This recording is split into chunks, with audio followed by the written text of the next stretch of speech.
Coping from an alarming pandemic. Reverberations from a citizen's death in police custody more than 1,000 miles away. Threats to health and safety from a 30-year winter storm. It's been a year of upheaval for even the most placid of Texas towns, and not least for the men and women who have sworn to serve and protect them. Spotlight Forney explored these issues in a recent on-camera interview with Forney Police Chief Mica Lunt and others inside and outside the department. What we heard were illuminating stories about the challenges and rewards of community policing during an extraordinary year in the life of this North Texas town. And I will say that because it was during the time of the George Floyd brutal killing. So that was back in May of 2020. My traffic violation, the stop was June 2020.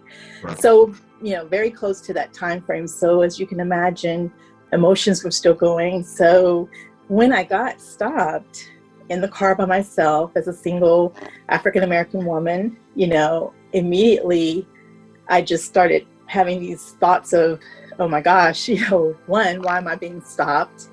And two, I thought, oh my gosh, am I going to make it out of this?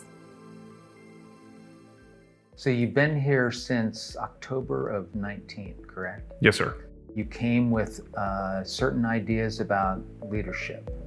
Servant leadership is really the process of you can be the boss, but you really work for so many people. I like to think, I have one person that I directly report to in terms of a supervisor-subordinate relationship, but I have 25,000 bosses. They're all the citizens of Forney. Right. I have about 50 bosses here in the police department and the animal control department. In a typical organizational structure, they work for me, but I work for them. The more resources, training, and support that I can provide them, the better they can do their jobs. So that's just kind of a fundamental philosophy of how I look at servant leadership. I think working for the Forney Police Department and under Chief Lunt, it's really opened my eyes to what this police department can do and what we're about. We're a big family here and we want to work side by side with the community to make this a better place. It's important for people to see your face and to know you, and so it kind of gives them that connection that most people didn't have. I didn't have that as a kid. You said police, my first thing is a vest and a shirt, a black shirt. Right. There's no face connected to it, so it's definitely important for me to, for them to see my face with that. For them to see you as a person. Community policing, historically at police departments, when it's adopted, it really is supposed to be adopted as a comprehensive philosophy that goes across the patrol division, it goes into criminal investigations, it goes into public outreach programs and things like that.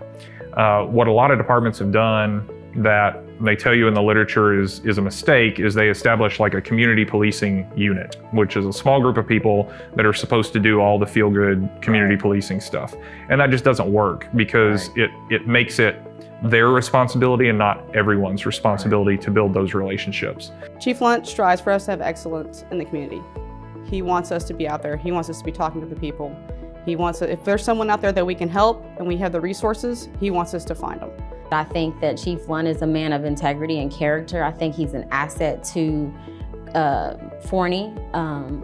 I don't have very many interactions with police personally outside of my family, but I will say— that can be seen as a positive. Yeah, but I will say that if I were to have confidence in a police officer, it would be him.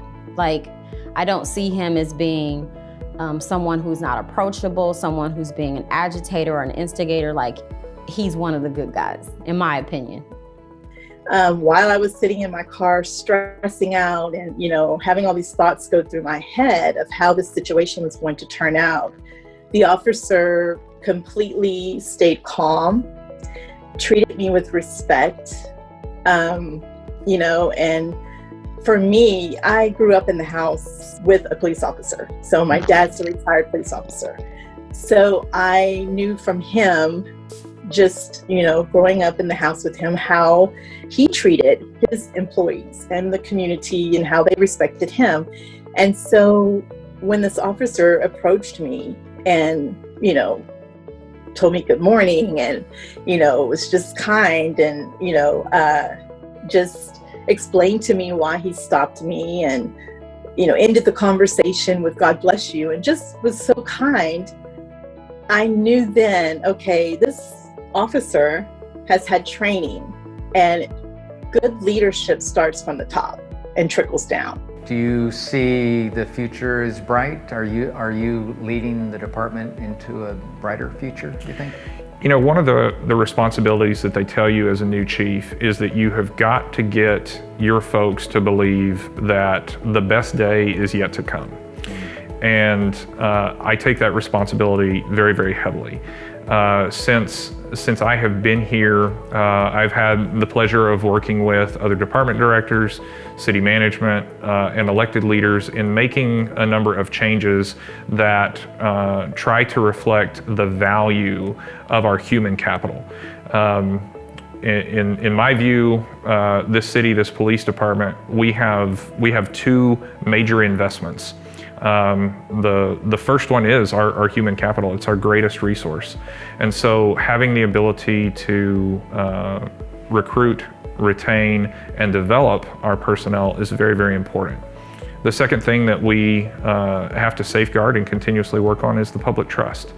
And I think that members of our police department and animal control department are doing a phenomenal job of safeguarding the public trust that we are so gracious has been extended to us by our citizens. And that's certainly what we're going to continue doing. It's really nice to have the connection there and to see what they're doing in the community. They post different things that they're doing and events and stuff. So it's really great. So I just love that they are a part of our community and want to see us be better.